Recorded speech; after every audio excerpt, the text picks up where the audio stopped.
Namaku Denny. Kejadian ini membuatku mengalami trauma ketika aku bertemu dengan makhluk halus.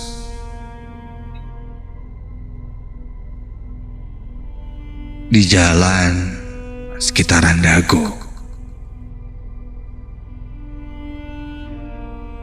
Saat itu temanku Wanto meneleponku. Halo Den, nanti malam temenin gua cari alamat ke sekitaran daerah Dago yuk, mau nggak? Boleh, kebetulan gue lagi santai sih. Tapi malamnya jam berapa dulu nih? Jam 1 malaman Den, nanti gua jemput deh. Jam 1? Malam banget. Lu tuh nyari alamat rumah setan apa rumah orang sih?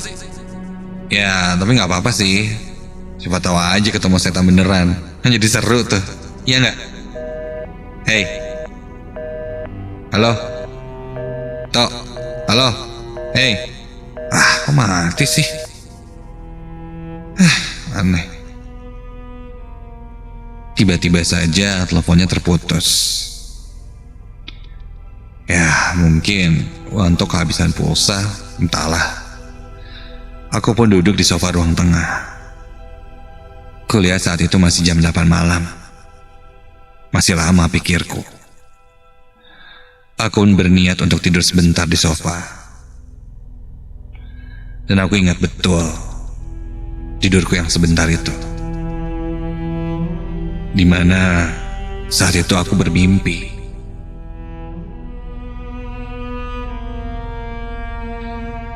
Dalam mimpi itu, aku sedang berjalan sendirian, mencari-cari sebuah alamat rumah. Namun aku tersesat entah di mana itu. Di mimpiku itu, aku mencari bantuan pada orang-orang, tapi tidak ada siapa-siapa. Sampai kulihat ada satu rumah tua yang dipenuhi rerumputan tinggi menutupi pagar rumahnya.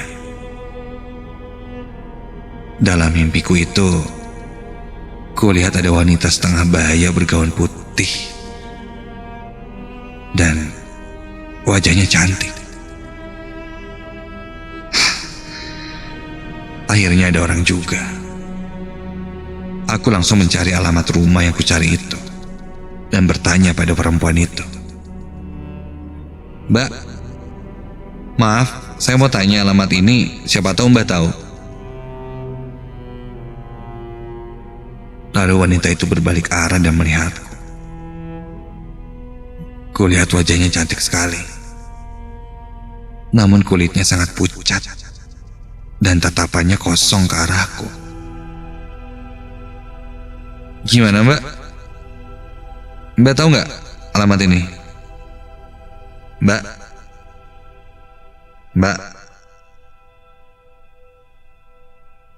Wanita itu tetap tidak memberi respon apapun. Dia hanya melihatku dengan tatapan kosong. Dan perlahan bibirnya mulai menyimpul senyum. Senyumnya itu melebar, dan bersamaan dengan itu, astaga, wanita yang sebelumnya kulihat sangat cantik dan merona itu kini berubah menjadi wanita tua yang menyeramkan. Kulitnya keriput melepuh dan matanya mulai menghitam. Iya,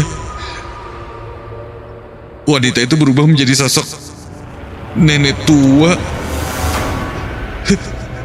Dia tersenyum dan tertawa terkekeh-kekeh pada aku.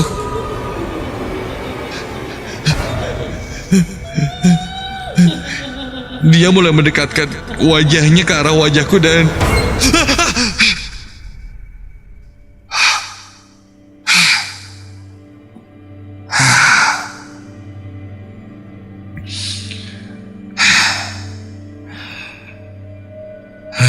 aku terbangun dari tidurku. Mimpi tadi terasa sangat nyata. Ini gara-gara Wanto nih. Mau cari alamat rumah tengah malam, jadi kebawa mimpi yang aneh-aneh. Ketika itu kulihat jam dinding sudah menunjukkan jam 12 malam.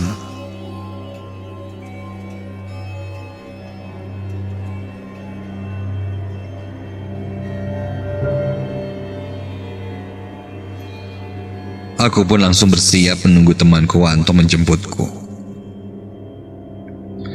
Hampir setengah jam lamanya aku menunggu.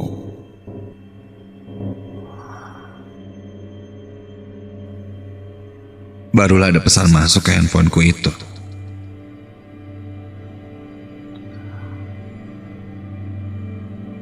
Tentu saja itu dari Wanto yang bilang dia sudah dekat. Aku pun siap-siap memakai sepatu. Hingga tak lama Wanto pun datang memakai mobil.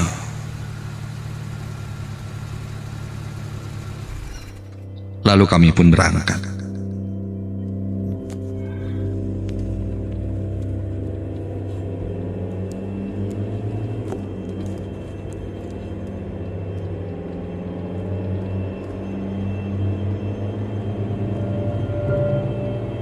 Sekitar setengah jam kemudian, kami pun sampai di sekitaran Dago.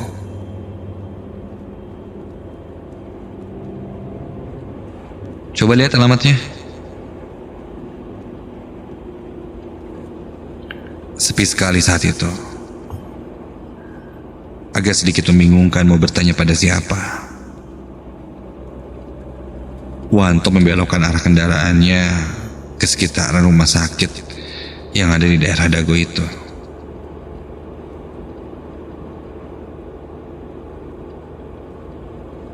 Kondisi jalanan sangat gelap dan sangat sepi. Perasaanku mulai tidak tenang, entah kenapa. Ditambah udara yang sangat dingin sekali, membuat bulu kuduku sesekali berdiri. Kulihat sekitar jalan.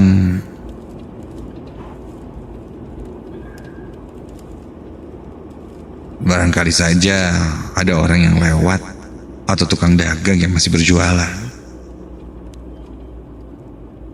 Sambil melihat-lihat nomor-nomor yang ada di sekitaran jalan itu. Wanto pun melajukan mobilnya sangat pelan, berharap ada orang yang bisa kami tanyakan alamat. Tapi sayangnya, kami tidak menemui satu orang pun di situ.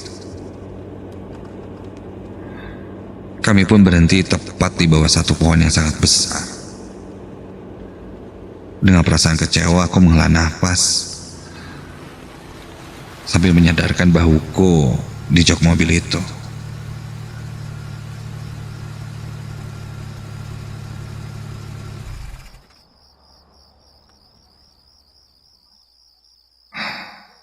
Kulihat Wanto mengeluarkan handphonenya dan membuka aplikasi Maps. Ketika itu, kulihat di sebelah kananku ada seseorang yang berjalan.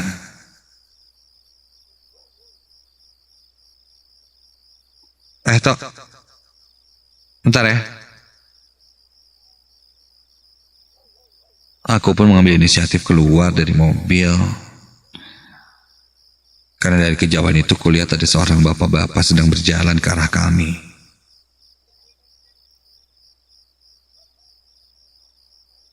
Dengan perasaan senang, aku pun menunggu bapak itu melewati mobilku yang sedang kuparkirkan itu. Bapak itu berjalan dengan langkah tegap, namun agak sedikit lamban. Kulihat dia memakai kemeja hitam dan celana hitam. Dari kejauhan, kemeja dan celananya nampak basah. Karena terlalu lama menunggu dia berjalan mendekati, aku yang akhirnya memberanikan diri untuk mendekati bapak itu, untuk menanyakan alamat yang kucari. Kutinggalkan Wanto yang kulihat masih duduk di depan setir mobilnya sambil melihat handphone. Aku berjalan mendekati bapak itu. Sampai di depan bapak itu, aku langsung bertanya, "Punten Pak,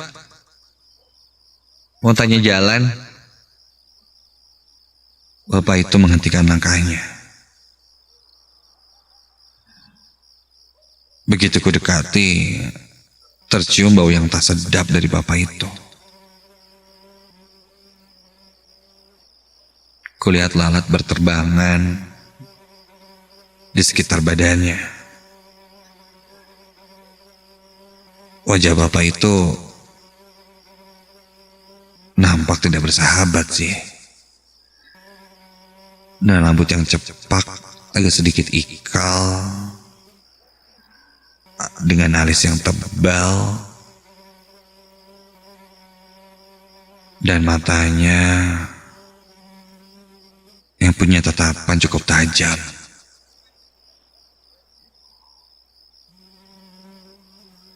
Dia melihat ke arahku.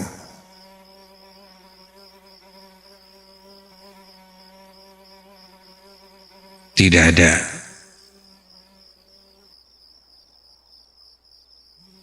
senyum atau sapaan balik darinya.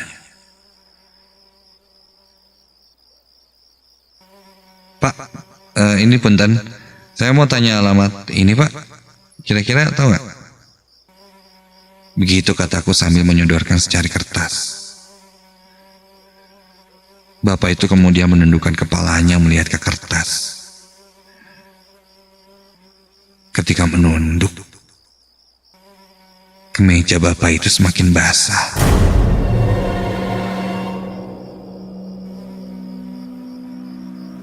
Seperti ada yang menyiram pakaiannya itu. Aku mulai merasa tak nyaman. "Gimana Pak? Tahu alamat ini?" Bapak itu tetap menunduk tanpa merespon apapun.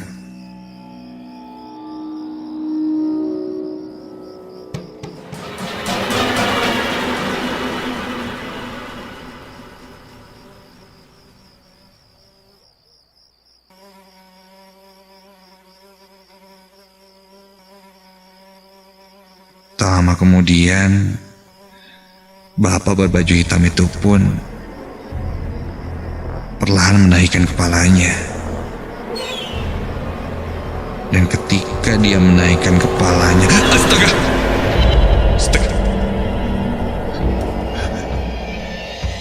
Kulihat wajahnya kini berubah.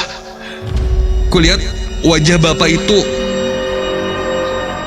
kini terlihat rusak, penuh dengan sayatan. Bahkan satu matanya terlihat membelalak seperti mau lepas.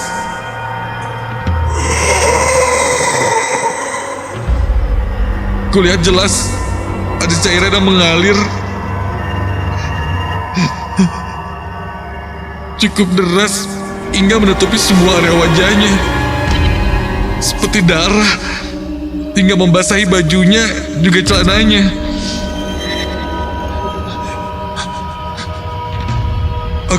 Aku sempat terpaku dan terdiam melihat wajah bapak itu, sampai ketika kepalanya semakin menengadah ke atas.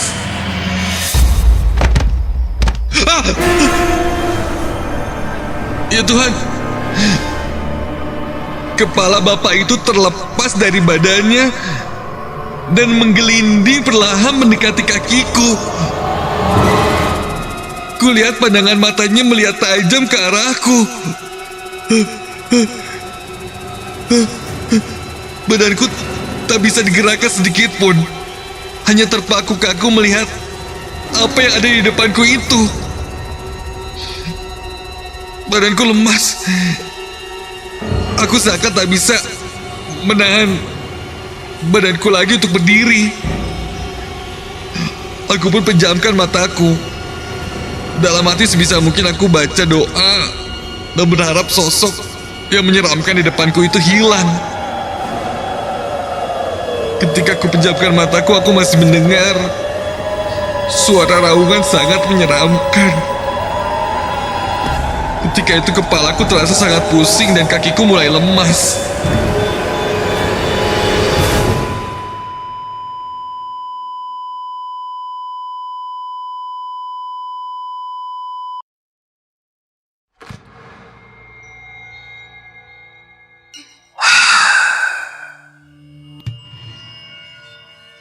Kejadian itu terasa cepat sekali bagiku.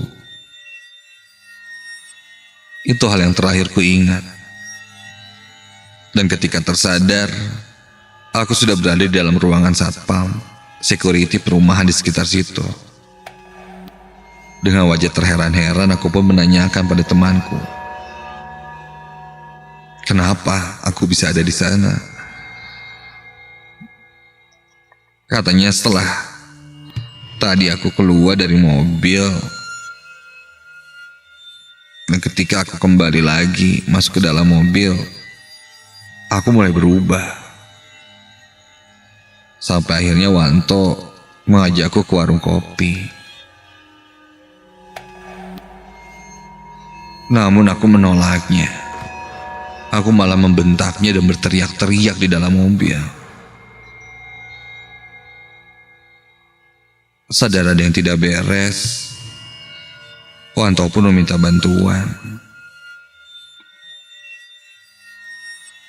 Dia akhirnya berhenti di sekitar perumahan yang tak jauh dari sana dan bertemu dengan satpam itu.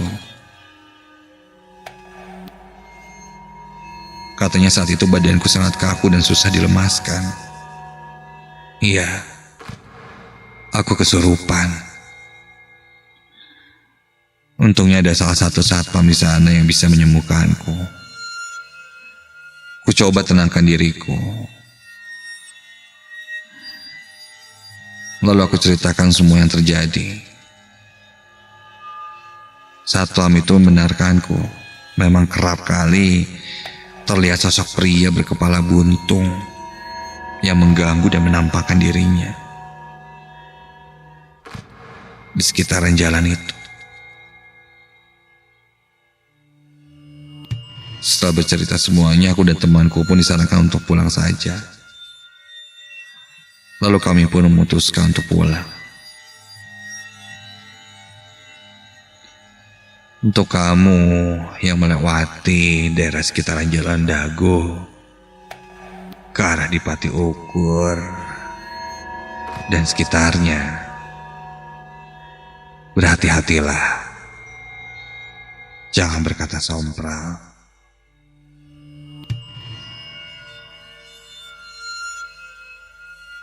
Karena bisa saja selanjutnya kamu yang akan bertemu dengan sosok pria berkepala buntung itu.